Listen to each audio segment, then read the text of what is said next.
apa namanya art ya, dari artnya untuk di panggung gitu, untuk dan juga dari segi musik itu semuanya lagi dipersiapkan. Soalnya aku benar-benar kayak excited banget konser yang kali ini.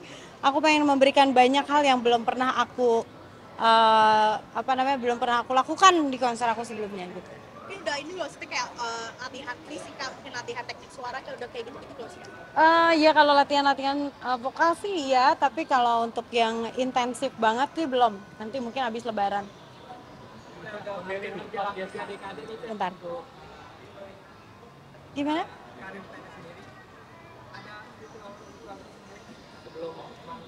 Ah, sebetulnya sama aja ya, palingan mungkin pemanasan sebelum manggung, pastinya berdoa. Yang penting ada mama papa aku ada, jadi kayak memberikan semangat juga buat aku. Dan ritual khusus itu nggak terlalu ini ya, palingan harus meyakinkan diri bahwa aku bisa dan juga aku udah siap dengan materi yang aku mau tampilkan di atas panggung. Makanan pasti ya, kalau misalnya mau konser pasti ada banyak hal yang biasanya aku makan bebas, tapi kalau udah mau konser ya nggak boleh gitu, kayak misalnya gorengan gitu.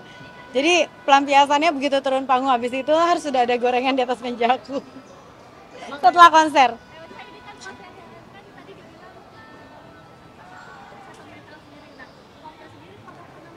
Oh, oh iya, sebagai manusia aku rasa semua orang memang ini ya, memang pasti apa namanya mental health itu pasti ada gitu. Artinya health itu kan kadang-kadang bagus, kadang-kadang lagi nggak bagus. Itu lebih baik disadarin aja, disadari dan juga kita harus menerima bahwa itu mental itu sama dengan fisik juga gitu. Harus ada yang perawatannya gitu. Kalau kita olahraganya fisik, olahraga mental juga ada mungkin menurut aku ya, olahraga mental.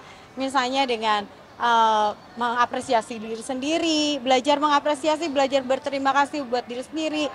Beribadah itu juga sebetulnya buat aku kayak melatih mental supaya tetap kuat. Terus apa banyak lah sebetulnya latihan mental. Dan ketika kita down, em, pasti semua orang pernah mengalami itu gitu. Aku pun sama juga. Aku pernah merasa bahwa aku sudah tidak berguna lagi dalam karir musik. Tahun berapa teh? Itu tahun berapa ya? 2015-an lah gitu. Kayak merasa minder ngelihat yang lain bagus rasanya. Terus aku udah nggak tahu lagi kayak kayak ideas block gitu. Jadi kayak aduh, apalagi yang mau aku buat ya gitu. Itu amat sangat waktu itu aku kena banget sih. Waktu itu caranya berdoa pastinya karena aku rasa semua ide itu dari yang di atas ya. Apa namanya dan habis itu nyari hal-hal yang aku belum pernah. Waktu itu rekaman di Amerika itu aku belum pernah kan sebelumnya. Jadi itu salah satunya dikasih sama Trinity untuk rekaman di sana. Dapat lagu dari Rian The Massive. Aku belum pernah sebelumnya juga menyanyikan karyanya Rian The Massive saat itu. Terus udah gitu bikin hal-hal yang belum pernah aja. Jadi itu kayak menimbulkan semangat yang baru gitu. Oh ini nih project baru nih, seru nih gitu. Terus waktu itu juga terbantu banget lagunya Jangan Hilangkan Dia itu jadi soundtrack di film I Love You from 38,000 Feet. Itu film remaja saat itu dan booming banget. Jadi pendengar lagu aku juga malah jadi berkembang, jadi banyak remaja dan anak-anak kecil gitu. Jadi Ya mungkin kan banyak musisi mungkin yang mungkin capek sama mungkin dunia musik seperti Tete Ocha, mungkin sempat bersyukur sama diri sendiri kayak misalnya hiatus gitu-gitu pernah nggak sih? itu terpulang lagi sebetulnya sama pribadinya ya. Ada yang menganggap hiatus itu perlu, ada yang enggak juga. Tapi mungkin hiatus itu kan dia artinya kan dia break dulu. Break tidak membuat sesuatu apa namanya yang produksi, misalnya produksi rekaman. Tapi bukan berarti dia diam saja. Pastinya biasanya kalau musisi hiatus, biasanya dia lagi kayak semedi untuk dapetin lagu-lagu baru yang bakalan keren-keren yang mereka mempersiapkan untuk nextnya. Tapi mereka sempat begitu masih Enggak kayaknya. Aku justru kalau misalnya palingan aku istirahatnya paling sebulan gitu. Itu udah paling lama. Betul, betul sekali. Oh, kalau aku alhamdulillah dari dulu memang karena konser aku juga yang buat adalah kita ya, promotornya ya, Inspire sendiri. Jadi copyright dari dulu memang selalu dibayarkan melalui atau LMKN gitu, karena kita mengikuti undang-undang yang berlaku aja gitu. Dan setiap konser aku insya Allah sudah lunas untuk membayar itu semua gitu. Untuk yang upcomingnya itu pasti aku akan memastikan juga akan seperti itu juga. Tapi sebetulnya apa namanya, kalau menurut aku memang selalu ada di balik sebuah masalah itu pasti akan ada bright side of it gitu ya.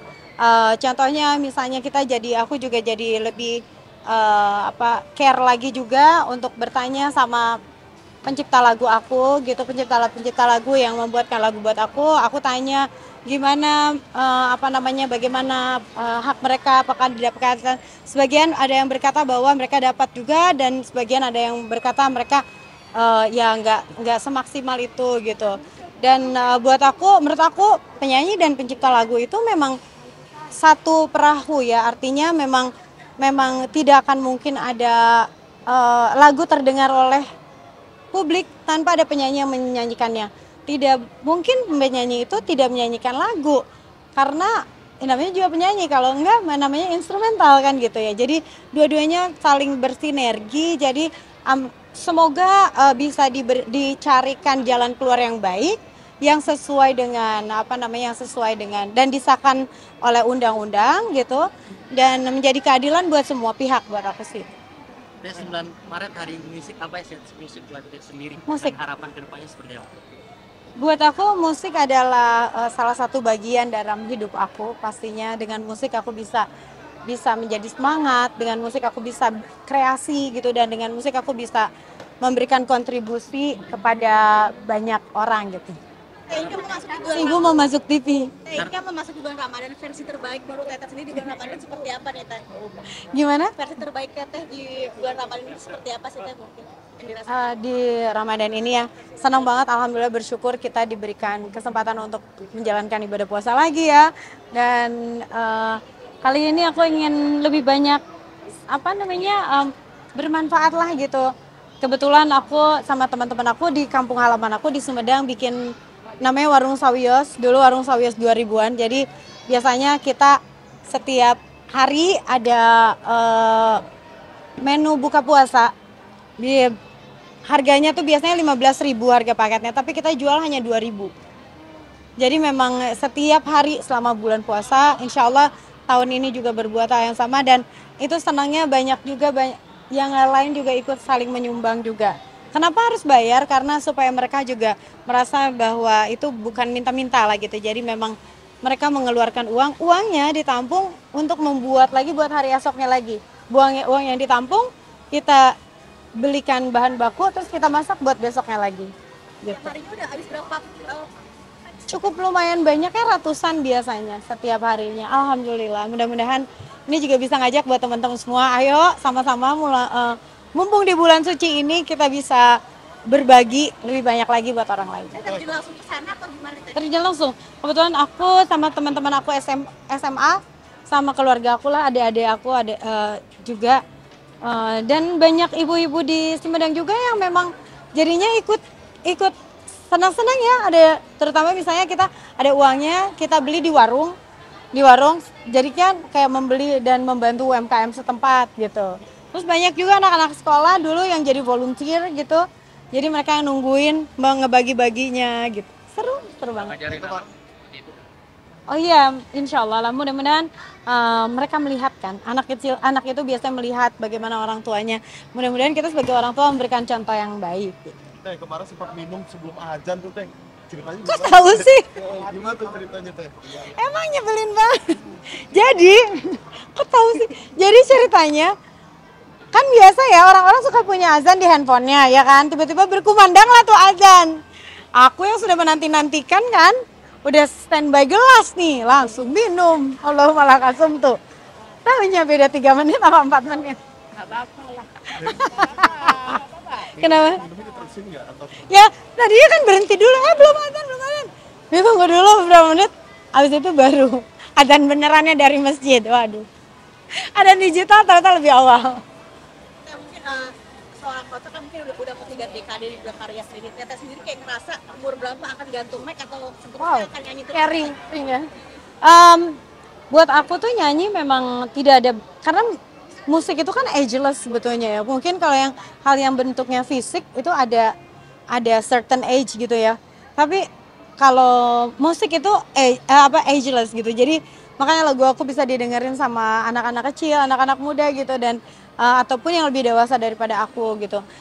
Tapi aku belum kepikiran sih. Tapi mungkin pasti akan ada certain age aku yang mungkin akan slow down gitu, mungkin akan menjadi hal yang lain, misalnya aku cuma menjadi seorang promotor untuk konser-konser musisi Indonesia gitu, atau mungkin aku lebih konsentrasi di belakang panggung, di belakang layar ya, kayak jadi produser musik ataupun jadi punya label kan, jadi mencari lagi rosa-rosa yang lainnya gitu. Yang paling penting adalah nggak berhenti untuk semangat berkarya. Tiga dekade itu mungkin ada nggak sih rider yang unik-unik gitu yang mereka pilih? Riders aku selalu bilang dan sama manajemen aku juga bilang bahwa cari yang mudah, yang memudahkan buat panitia, tidak merepotkan, tapi juga kita tidak kekurangan. Misalnya makanan gitu ya, makanannya apa aja, minumannya apa aja gitu. Tapi rata-rata sih standar lah, ada mungkin di supermarket gitu ada. Tidak melupakan. Yang paling wajib Iya, yang paling wajib adalah bayaran. Tapi di tengah kesibukan Teteh ini, Gimana? Toilet harus deket dari aku karena aku beser, itu udah pasti. di tengah kesibukan Teteh yang sering konser dan aktivitas yang padat, mungkin jaga kesehatannya di tengah Ramadan ini seperti apa? Wow.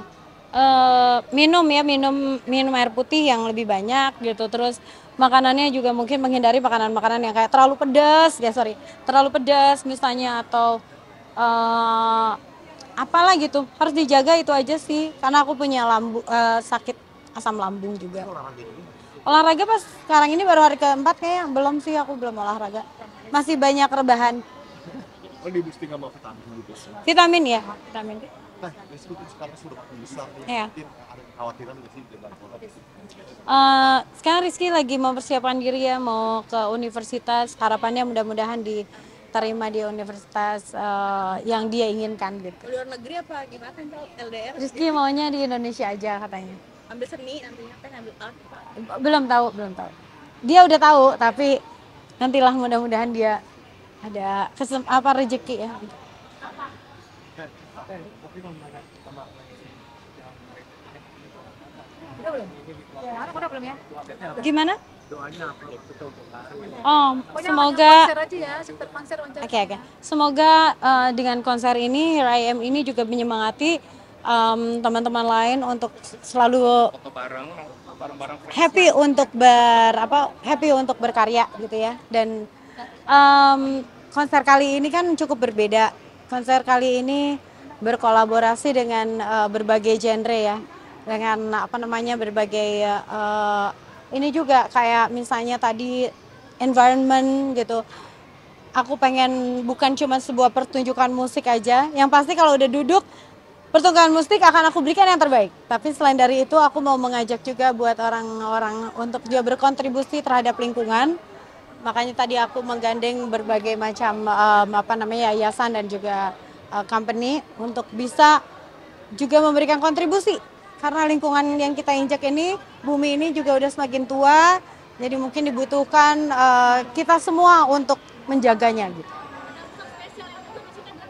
Kenapa? Apa? sosok spesial yang datang di konser Teteh nanti? Kalian semua yang membeli tiket itu spesial buat aku. Apresiasinya yang luar biasa. Tapi pemilihan 4 besar itu kan Oh iya, memang aku yang memilih. Dan selain itu juga aku tadi kan udah bilang ya, bakalan ada penyanyi-penyanyi lainnya juga yang aku pengen, ada 4 penyanyi yang aku suka banget suaranya, dan nanti aku pengen bikin mereka menjadi satu jadi satu line up gitu, satu grup gitu. Nah, ini kan satu Teteh- pertanyaan terakhir ya. Tadi kan Teteh bilang bahwa karena di 2015 merasa nggak pantas mungkin untuk menjadi penyanyi sendiri, dan ini mungkin di konser ini membuktikan ya Teh. Iya, makanya judulnya Here I Am. Ini adalah sebuah selebrasi perayaan buat aku sendiri. Ternyata ya ampun gak terasa Here I Am gitu. Aku udah di sini. Udah sepanjang ini berkarya dan bangga menjadi seorang musisi ataupun seniman ya, penyanyi Indonesia gitu. Dan sebagai pribadi ternyata aku berhasil untuk melampaui kesulitan, kebahagiaan, keterpurukan gitu sampai ke hari ini. Makanya aku kasih judulnya adalah Here I Am. Jadi aku pengen mengajak semua orang juga untuk mengapresiasi diri sendiri. Kalian hebat, kalian amat sangat worth it, dan banggalah pada diri kalian masing-masing. Satu lagi dong. Terakhir ya. Soal dari komputer yang membenarkan bahwa tidak ada yang nggak seperti Ya emang. Jadi kenapa? itu sama kayak dari atas, kan nggak sih? Aku kurang ajar. Emang Dedi. Wah, aku sama Agnes dari dulu emang temenan kan, dan kita emang sejalannya tuh barengan gitu dari mulai awal karir, termasuk sama Dedi. Jadi kita selalu bareng-bareng gitu. Jadi aku juga baru lihat tuh ada judulnya gitu. Selain Rosa ternyata Agnes mau digosting, kurang ajar sih Dedi. Itu bercandaan kita aja sih sebetulnya. Ya bercandaan aja. Kalau zaman dulu kan kayak gitu-gitu aja ya. Kenapa? Kita mau ghosting satu sama lain lebih banget. Karena kan apa ya, kalau zaman dulu kan nggak ada sosial media dan lain-lain ya. Jadi kayak kalau kita nggak teleponan ya udah gitu, hilang. Udah mau beduk yuk. Oke. Ya. Soal banjir dong Teh, bicara banjir. Banjir ya. Bekasi kita ada wali kota Bekasi yang kena banjir bahkan sampai ngungsi ke hotel. Waduh, itu mah nggak mau aku. Thank you. Pokoknya buat yang bulan Ramadan ini sama-sama kita menjaga kesehatan, dan juga untuk teman-teman yang daerahnya terkena banjir, semoga cepat surut banjirnya dan kalian juga diberikan kemudahan dan kesehatan ya untuk untuk menjalankan ibadah puasa juga. Semangat semuanya. Tapi satu lagi.